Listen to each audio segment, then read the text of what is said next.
to do a little vlog style episode on, is forced induction really worth it on these cars? And we're going to discuss some of the things that I've discovered throughout this journey. Let's get started.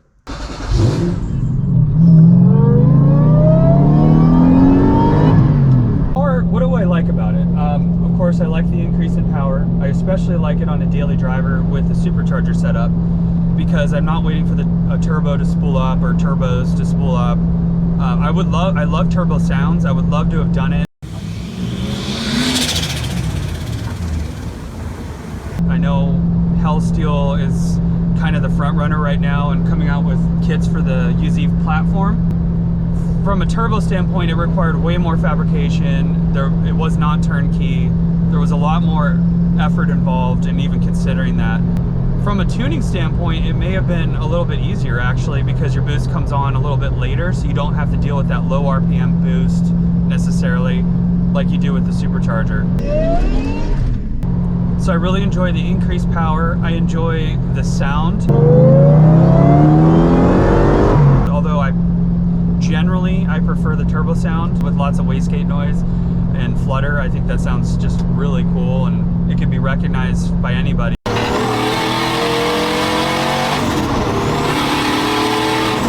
Supercharger's a little more exclusive. A lot of non-car people don't even know what the sound is, but they know that there's something different. So it's kind of like hearing a jet engine. You know, you may not know about jets or jet engines, but you hear something and you look towards it because it's like, what was that?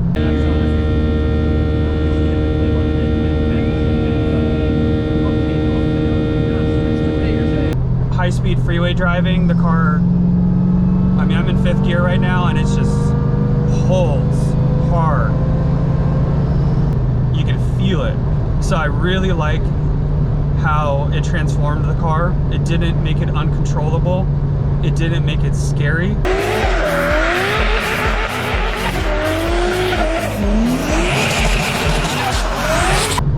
Although in some gears at redline, at full boost, you're probably gonna scare your passengers a little bit, especially like 2nd gear roll-on pulls. It really pins you back and it really revs up quick.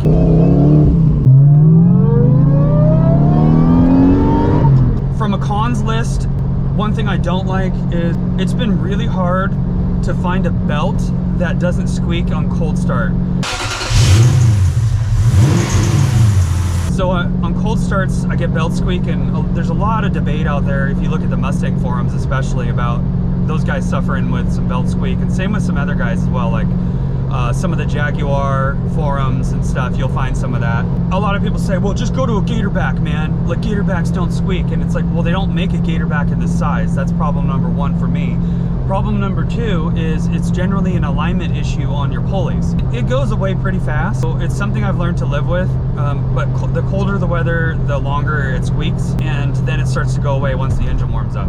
So that is annoying, but it's not annoying enough for it to have been a mistake. When you go forced induction, it accentuates issues that are already there. You're gonna have increased heat, increased power, your tach swings faster, let's put it that way.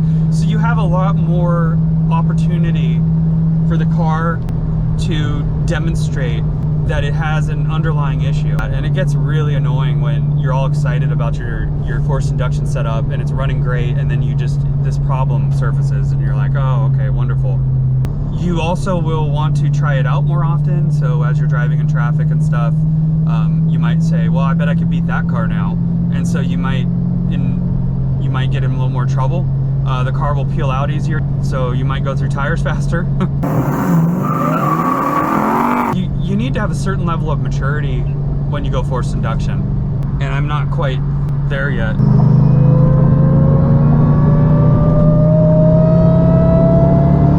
The sound is just so good.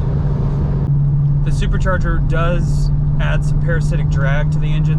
With a lightened flywheel especially, like I have, it does make driving the manual smoothly a little more difficult.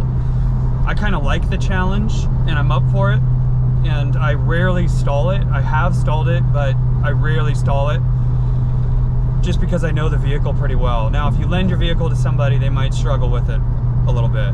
So worth it is going to be different to each person. It's a totally subjective couple of words.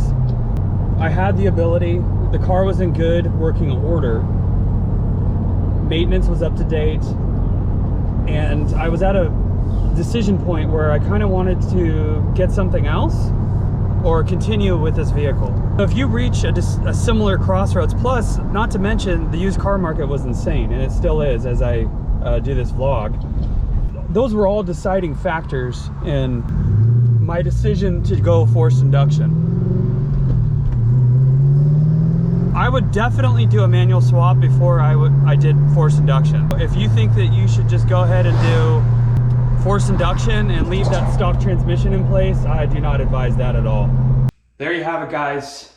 The details of going to forced induction. I can't answer the questions for you, only you can make the call. Just don't go into debt over going forced induction. It's not worth it in the end. Don't pay high interest rates so you can be a little bit faster. It makes absolutely no sense. Now, if your financial situation allows it, forced induction is an absolute blast. I enjoy my car so much more now. Definitely go manual swap first. These A650 transmissions, unless you beef them up significantly, are not going to be able to handle the power increase that forced induction throws at them. I would absolutely go manual swap, then I would consider my forced induction options. I know that the temptation to go forced induction right now is there because it is pretty cool. It sounds better, the car goes faster, everything about it is desirable. But you gotta make sure on these second gen GSs, or any car for that matter, that the maintenance is up to speed, that the car can handle the boost, and that ultimately you're not gonna break something and end up costing you more in the long run. If you're not already a subscriber, be sure to hit that subscribe button. It should be in the lower portion of your screen, little icon there. Also, hit a thumbs up if you enjoyed this video. It really does help me, and it helps me to continue making these videos for you. Drop a comment also if you have any of your thoughts or anything I may have missed during this video. I appreciate you watching, and we'll see you on the next episode.